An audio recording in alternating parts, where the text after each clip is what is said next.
Buenas, mi nombre es Nilson José Llanos Tobón, estudiante de la Universidad del Quindío, programa Ciencias de la Información, la Documentación, Bibliotecología y Archivista, en la asignatura de Gestión Documental 1, a cargo del profesor Jairo Hernán Díaz Arias, perteneciente al grupo número 4. A continuación le voy a hablar acerca de la clasificación documental. Esta es el conjunto de operaciones técnicas y administrativas cuya finalidad es la agrupación documental, relacionada en forma jerárquica con criterios orgánicos o funcionales para revelar su contenido. Podemos decir que la clasificación documental es el primer paso destinado a la organización de un archivo.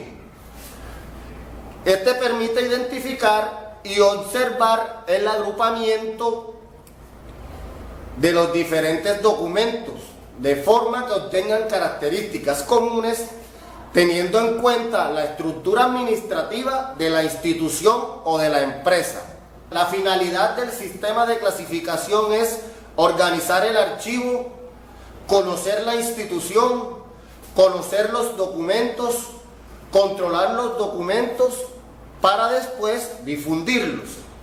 Las series documentales están integradas por documentos que son el resultado de la repetitividad de los procesos y procedimientos administrativos o técnicos en las oficinas. Generalmente están formados por el mismo tipo documental o unidades documentales, que también responden a unos asuntos similares, generando como resultado una información seriada. Ejemplo, en la oficina de tesorería, tendrá como su serie propia el desarrollo de sus funciones, como son orden de pago, boletines diarios de caja y banco, cuentas corrientes, libros de tesorería, declaraciones tributarias. En sí, la serie es el sujeto productor de su función y tipo documental. Las series documentales nacen en las oficinas, se ordenan siguiendo el trámite administrativo, se integran una o varios tipos de documentos, corresponden a las funciones, competencias y actividades de las oficinas, conservan el orden original. Las series documentales también conservan la procedencia o pertenencia. Pueden ser manuales o virtuales. Representan continuidad en el tiempo. Hay series simples y series complejas.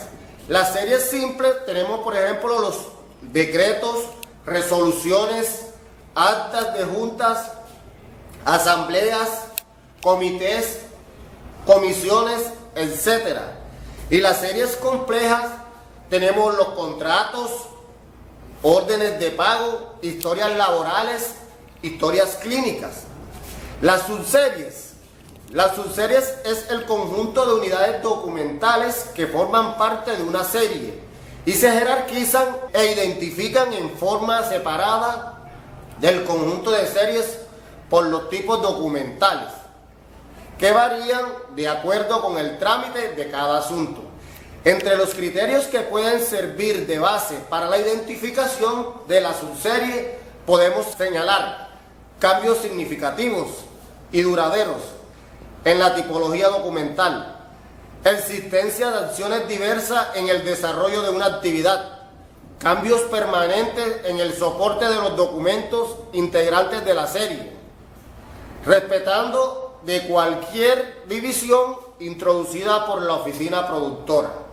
Los tipos documentales es aquella unidad documental simple que reúne todas las características necesarias para ser considerada y que van a formar los expedientes. Estos a su vez integran la respectiva serie documental, por ejemplo, factura, póliza, etc. Las clases y características del documento. La clase, soporte físico, característica. Encontramos documentos en papel, pergamino, acetato, películas y cintas, entre otros. Diseño. es la forma como se encuentra elaborada. Ejemplo, los manuscritos, los tipografiados y los legibles por máquinas. Contenido, atributo administrativo que dio origen a los documentos. Características documentales, documentos dispositivos. Estos documentos dispositivos expresan una voluntad que debe ser cumplida, como las leyes, decretos, acuerdos, resoluciones, etc. Los documentos testimoniales aceptan legalmente prueba de un hecho. Ejemplo, patentes, escrituras, diplomas, expedientes, etc. Documentos informativos, cuando recogen una información determinada. Ejemplo, memorandos, oficios, cartas, informes, etc. Los expedientes son un conjunto de documentos relacionados con un asunto específico y que constituyen una unidad archivística. También se conoce como la unidad documental, formada por un conjunto de documentos, generando orgánica y funcionalmente por una oficina productora, en resolución de un mismo asunto. Los expedientes deben tener los documentos de manera correcta y ubicarlos en su respectivo expediente o carpeta. Y es de mucha importancia respetar el principio de procedencia. El orden cronológico consiste en colocar los documentos de acuerdo a la fecha en que la documentación ha sido tramitada, el año, el mes y el día. En el orden alfabético, organizarlos de la A a la Z. En el orden onomástico se utiliza para series documentales compuestas por expedientes que permanecen abiertas por un lapso de tiempo grande. Ejemplo, las historias laborales, las historias clínicas, entre otros. La organización de las historias clínicas es un documento obligatorio sometido a reserva, en el cual se registran cronológicamente las condiciones de salud del paciente, las actas médicas y demás procedimientos ejecutados por el equipo de salud que intervienen en su atención. El objetivo de las historias clínicas es registrar datos e información de los procesos de la atención en salud y servir de documento base para la investigación en salud, para evaluar la eficiencia y eficacia de los servicios prestados. El propósito de las historias clínicas es mejorar la calidad en los servicios prestados, mejorar la productividad institucional, actuar dentro de un marco legal que garantice la protección institucional del equipo de salud y del paciente. Las historias clínicas deben de tener las siguientes características: integralidad, secuencialidad, racionalidad, disponibilidad y oportunidad. Para que cumplan los requisitos debe ser fichado, firmado y con autorizaciones, incluida calidad de historia clínica. También tiene que ser completa, coherente, sustentada, objetiva y veraz. Debe ser legible y clara, sin espacios en blanco, sin borrones ni alteraciones. Los delitos relacionados con el manejo de las historias clínicas, estos tienen que ver con un documento que tiene implicaciones legales de tres tipos: ético, disciplinario, penal y civil, por su elaboración diferente que castiga el descuido en la atención prestada. El archivo de las historias clínicas, hay archivo de gestión. Aquí reposan las historias clínicas de los usuarios activos y los que han usado el servicio durante los 5 años siguientes a la última atención. En el archivo central están las historias clínicas de usuarios que no han vuelto a usar los servicios de salud en los últimos 5 años y se conservan en el mismo sitio hasta 20 años después de la última atención. Y el archivo histórico, que se transfieren las historias clínicas por su valor científico, histórico o cultural y deben ser conservados permanentemente.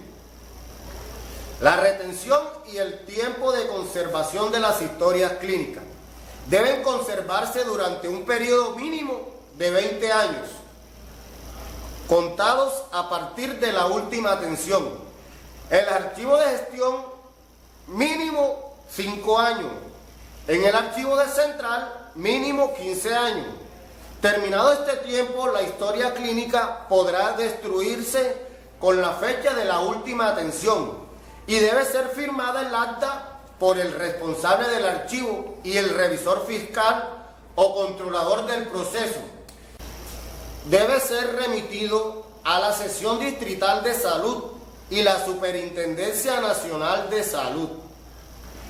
El programa de gestión documental consiste en la reproducción, recepción, distribución, trámite, organización, consulta, conservación y disposición final.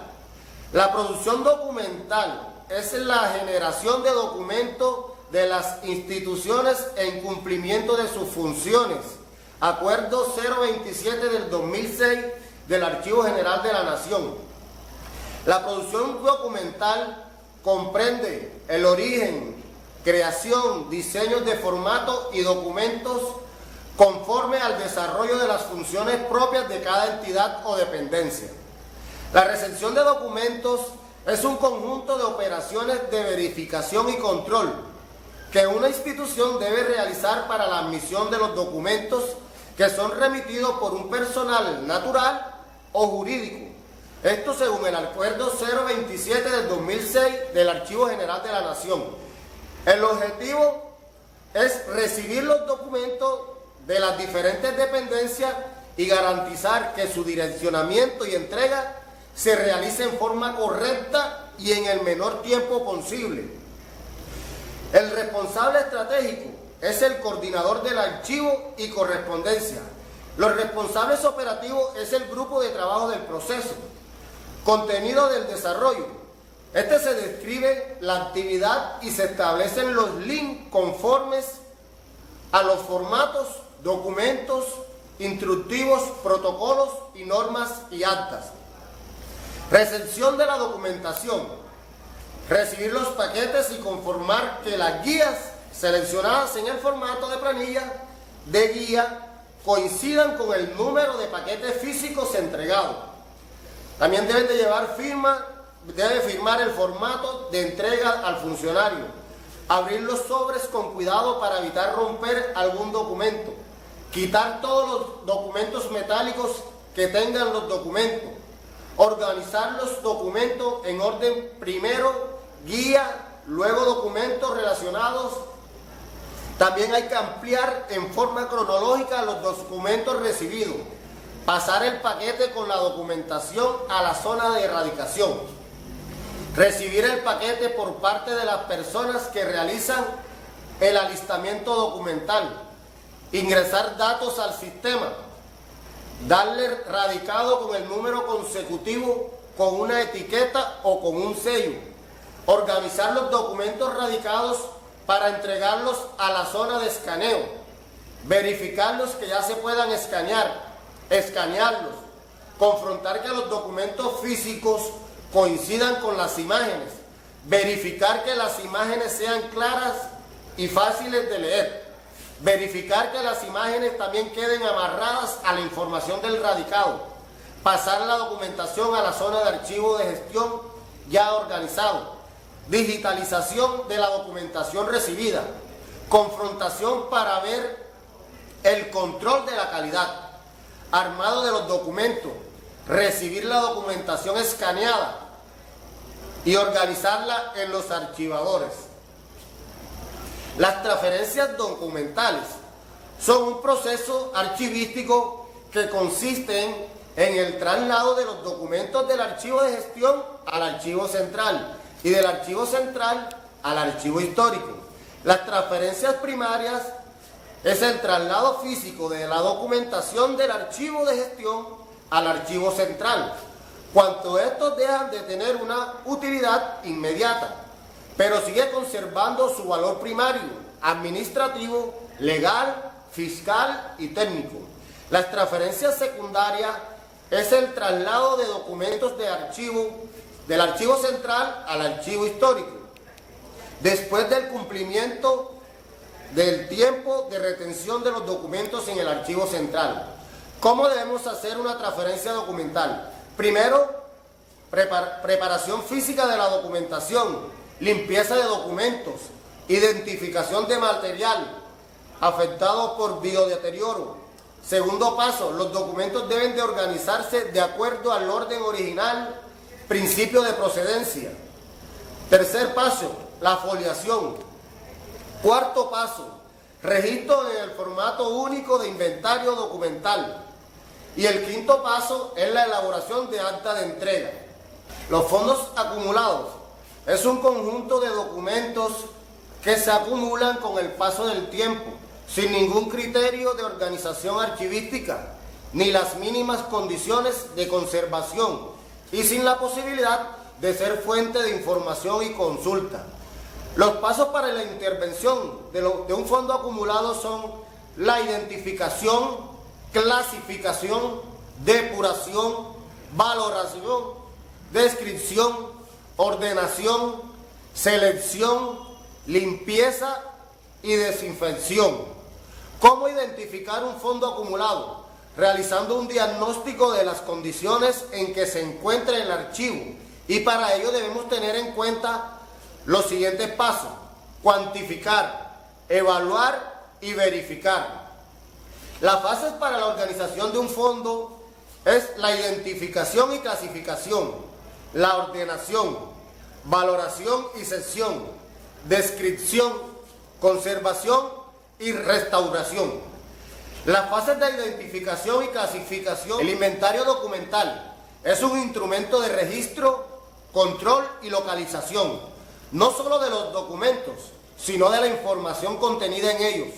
Su importancia se fundamenta en la necesidad de facilitar la consulta de múltiples documentos relevantes para la entidad que los produce o archiva.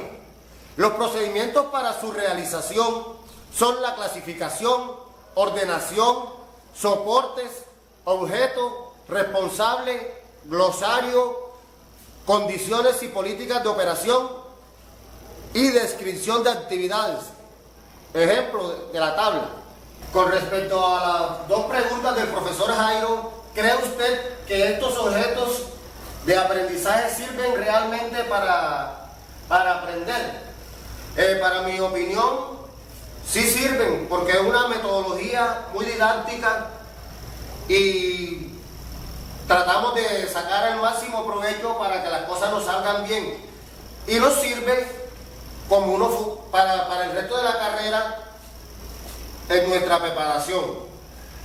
Y si con respecto si estoy satisfecho con el trabajo realizado, si estoy satisfecho porque puse el máximo esmero para que todas las cosas me salieran bien. Muchas gracias.